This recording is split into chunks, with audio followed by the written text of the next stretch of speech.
Okey, seterusnya kita akan melihat satu lagi subtopik, iaitu kita namakan sebagai velocity potential. So, velocity potential ni berkenaan dengan apa? Sebenarnya velocity potential ini berkait rapat ataupun reflect tentang satu fenomena bendalih yang kita namakan sebagai circulation. So, bagaimana perkara ini boleh kita fahami? Pertama, sekiranya kita membicarakan tentang psi, kita akan mengatakan bahawa ia adalah rentetan ataupun reflect kepada flow rate ataupun kadar alih. Okay. Dan kita dapati bahawa satu lagi fenomena iaitu cecair fluid mungkin berputar.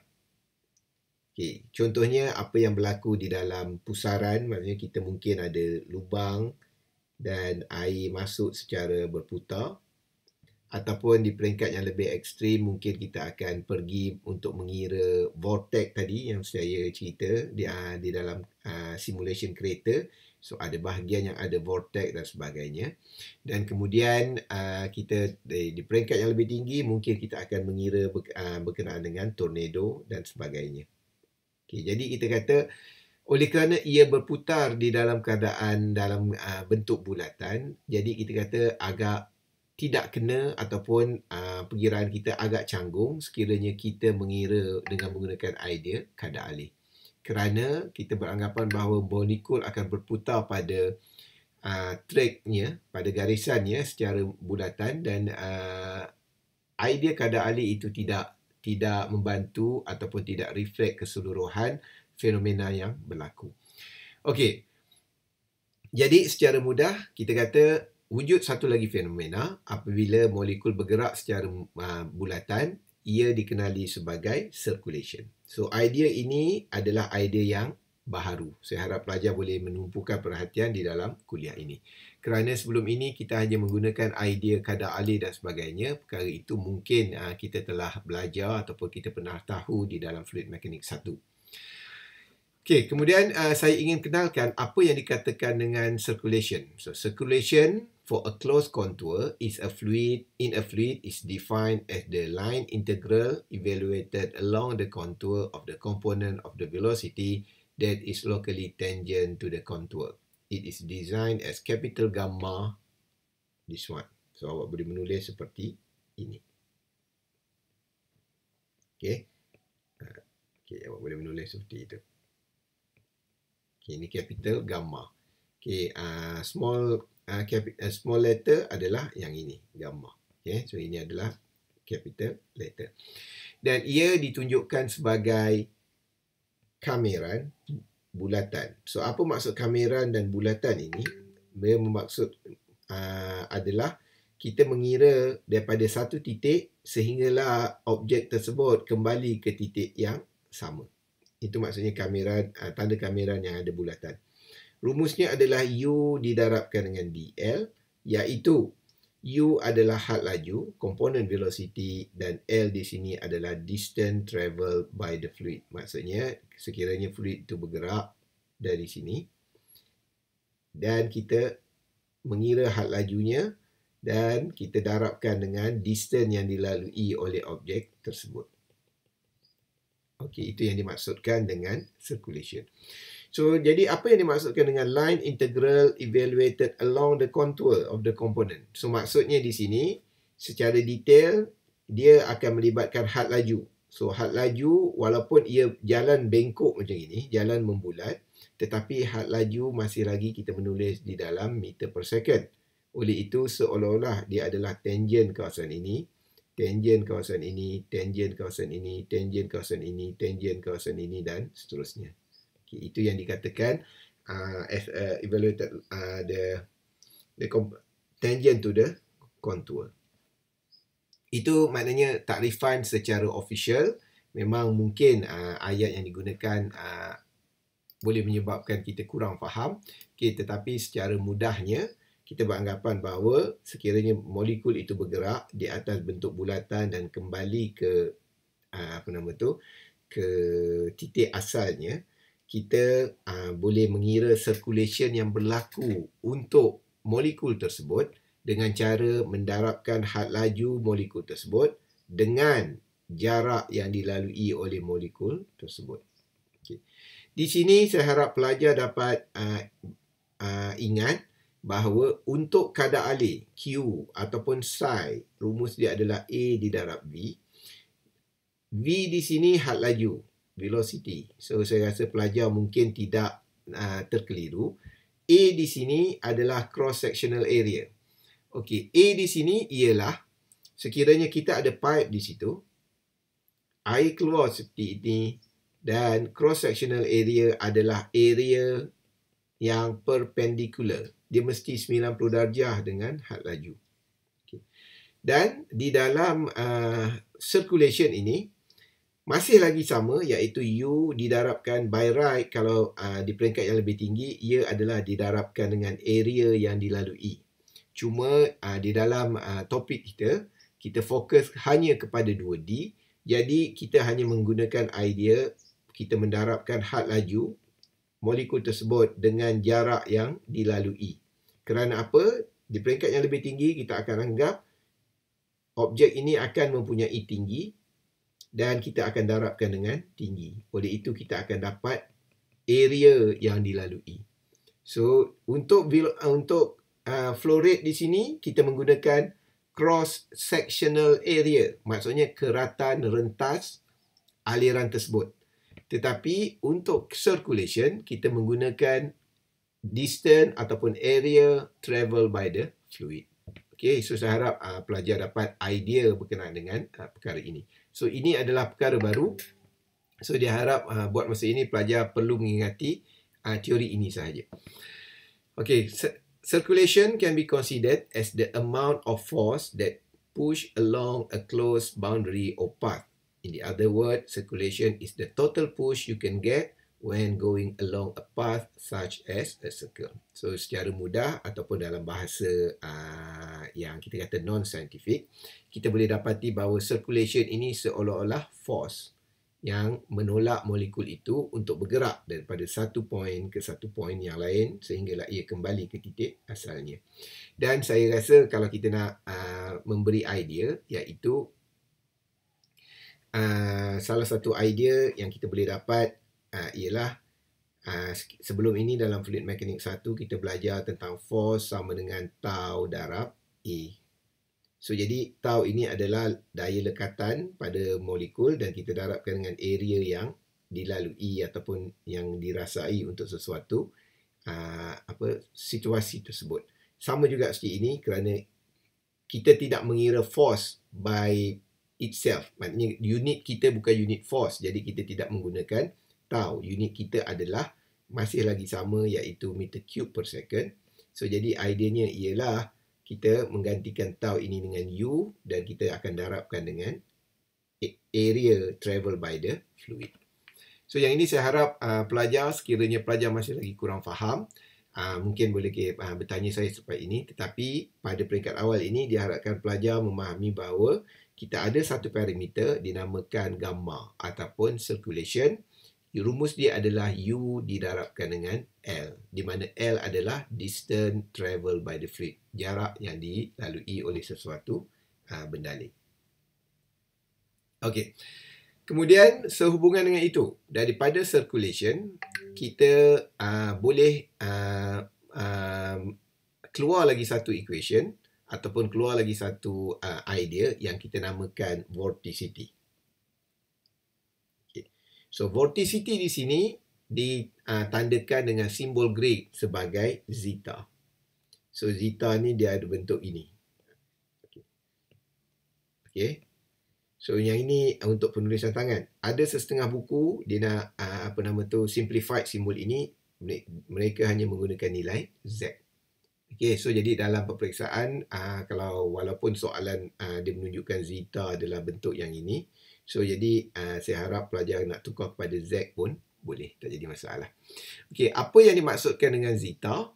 Zeta ialah circulation per unit area.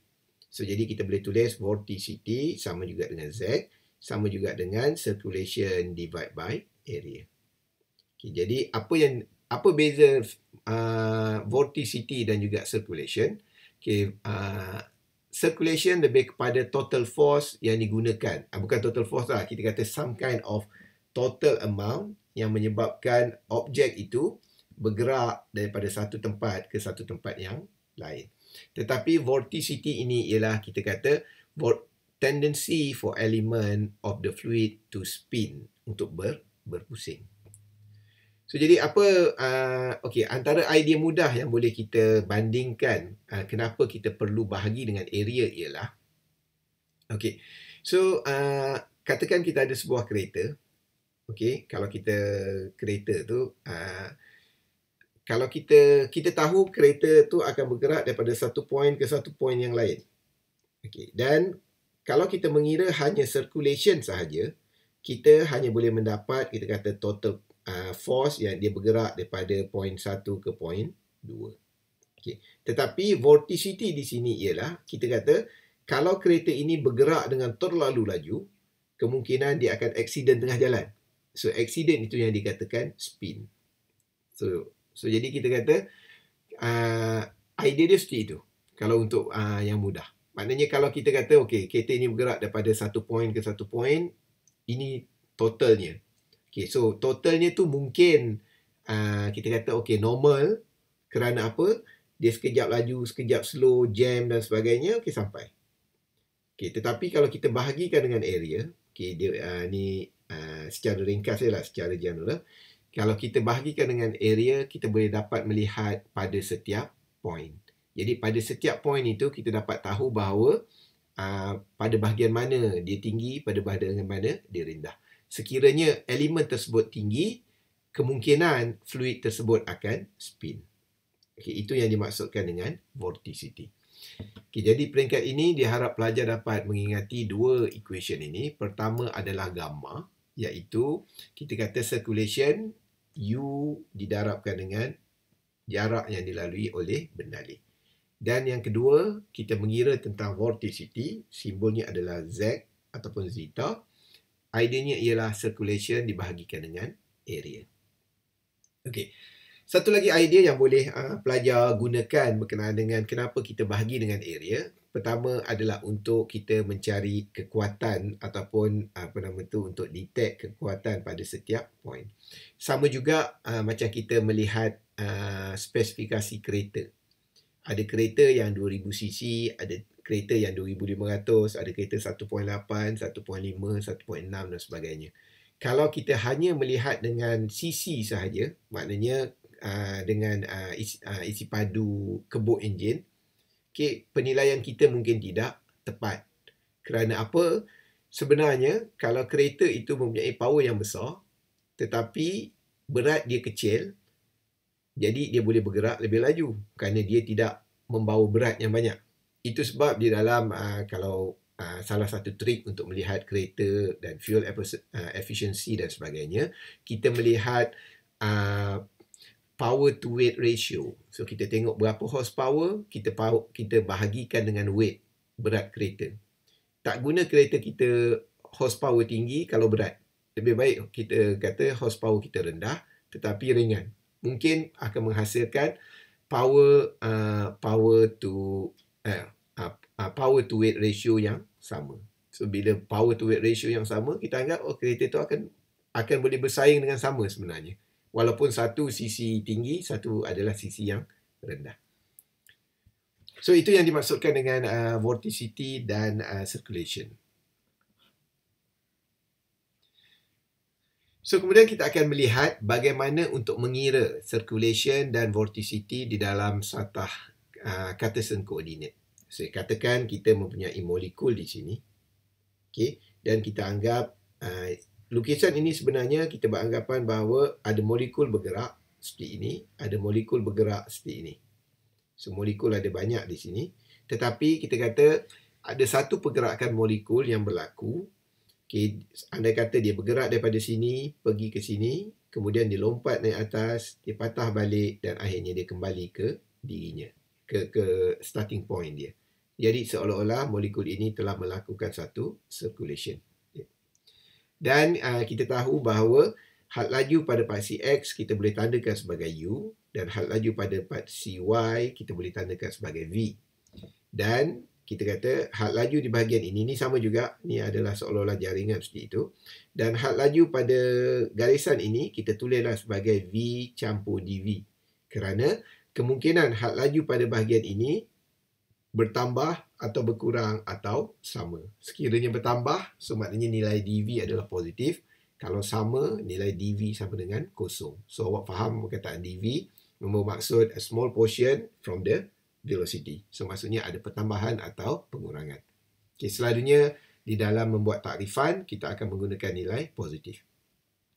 So di sini sama juga untuk had laju U kita letak U campur DU. So kemungkinan had laju sama, berkurang atau bertambah.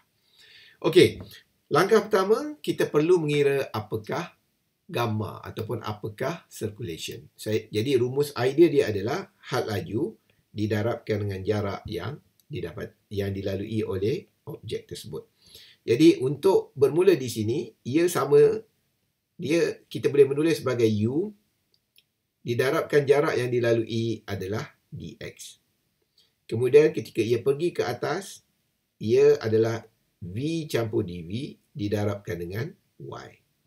Ketika ia kembali bergerak ke arah kiri, kita menulis negatif. Kerana apa? Kerana pada satah Cartesian, ke kanan adalah positif dan ke kiri adalah negatif. So, oleh kerana ia bergerak ke kiri atau ia bergerak berlawanan pada arah yang positif di sini, so kita letak simbol negatif. So, kita kata tolak U campur DU didarabkan jarak yang dilalui dx dan ia kembali ke bawah. Sekali lagi simbol negatif, kita ada V darab dy.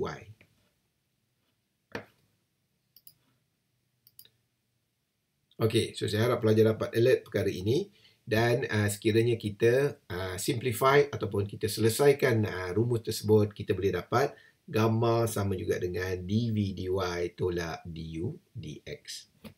Seterusnya, kita boleh mengira zeta. Zeta ideanya adalah circulation dibahagikan dengan area. So, circulation ini area memadai untuk kita mengira ini adalah dx dan ini adalah dy. So, kita buat dx dy. So, kita boleh dapat sebutan seperti ini. So, kita boleh dapat zeta sama dengan dv over dx minus du over dy.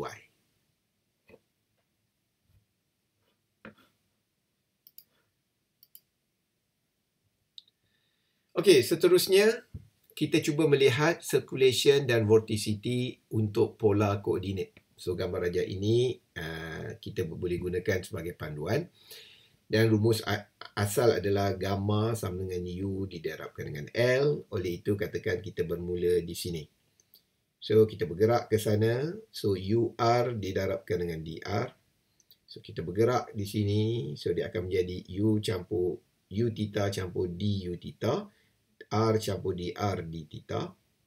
Dia bergerak ke bawah. So, kita ada tanda negatif. UR campur DUR.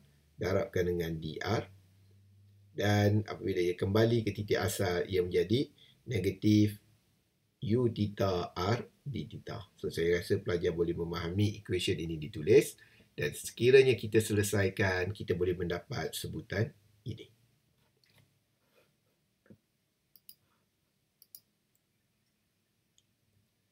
Dan sekiranya kita bahagikan dengan area untuk mengira nilai vorticity ataupun zeta, kita memadai untuk kita hanya mengambil jarak ini sebagai reference. So, jadi kita kata jarak ini adalah R d theta didarabkan dengan nilai dr. Walaupun kita kata, oh jarak di sini mungkin besar sedikit, kita kata cukuplah untuk kita membuat simplification di sini sebagai area adalah R darab R d theta.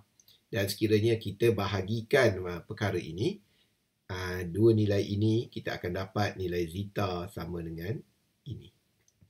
So, saya harap pelajar boleh mengeluarkan sendiri rumus nilai psi dan juga nilai zeta di akhir subjek ini nanti. Okey. So, kemudian satu perkara lagi yang pelajar perlu tahu ialah ketika pelajar mengira continuity equation, kita dapati bahawa untuk polar dan Cartesian coordinate, nilai continuity equation kita mesti sama dengan kosong. So, yang ini saya harap pelajar ingat. Continuity mesti sama dengan kosong. Kerana apa? Ia melambangkan inlet sama dengan outlet. So, jadi dia balance. Tidak ada pertambahan ataupun pengurangan mass di pertengahan sistem. So, inlet sama dengan outlet, so dia akan jadi kosong. Okey. Itu untuk continuity equation. Tetapi, untuk circulation ataupun untuk zeta, ia tidak semestinya kosong. Vorticity is not always equal to zero. Kerana apa? Kerana vorticity yang saya katakan, ia lebih kepada menunjukkan tendensi untuk sesuatu molekul itu spin. Maksudnya sama ada dia berjalan okey atau dia akan spin di tengah jalan. Okay, jadi maksudnya dia tidak semestinya kosong. So, bagaimana yang dimaksudkan? Sekiranya nilai zeta tersebut sama dengan kosong, kita mengatakan bahawa tidak akan ada spin di sepanjang perjalanan molekul tersebut. Oleh itu, kita akan namakan sebagai irrotational flow. Maksudnya, aliran ni kita kata adalah negative form. So, rotational bermaksud putaran. Maksudnya, aliran tersebut tidak berputar. Dan sekiranya nilai zeta mempunyai nilai, kita katakan nilai tersebut adalah rotational flow. Okey, boleh dapat Okey, tetapi di sini pelajar kena ingat, kita bukanlah membawa maksud apabila molekul itu bergerak dan berpusing macam gini, ini adalah rotational flow. Tidak. Ini yang berlaku di sini kita panggil vortex. Okay. Apa yang dikatakan dengan slip ataupun dengan rotational flow ni ialah apabila molekul itu sendiri berpusing-pusing ketika bergerak. Maksudnya dia bergerak ke depan ataupun saya tunjukkan dengan gambar raja yang lebih mudah. Kita boleh nampak ia adalah seperti ini. So, andai kata sesuatu aliran itu adalah irrotational, tidak berputar seperti ini, kita kata molekul itu akan tetap pada bentuknya seperti ini. Okay. Tetapi andai kata partikel tersebut adalah rotational, so dia akan berputar-putar seperti ini. Okay, boleh nampak beza antara irrotational dan juga rotational flow. So, maksudnya rotational di sini lebih kepada molekul tersebut, bukan streamline tersebut. Maknanya streamline tersebut kalau dia berpusing, itu adalah vortex. Okey. Okey, tetapi untuk meringkaskan pengiraan ataupun untuk silibus kita, kita hanya fokus kepada irrotational sahaja. Ini adalah silibus kita. Okey, jadi maksudnya di dalam tajuk bab 2 ni, ideal flow, kita akan pastikan nilai zeta sama dengan kosong. Kerana kita hanya fokus kepada irrotational flow. Walaupun ia vortex, walaupun ia berbentuk bulatan dan sebagainya, tetapi ia masih lagi dalam bentuk irrotational flow.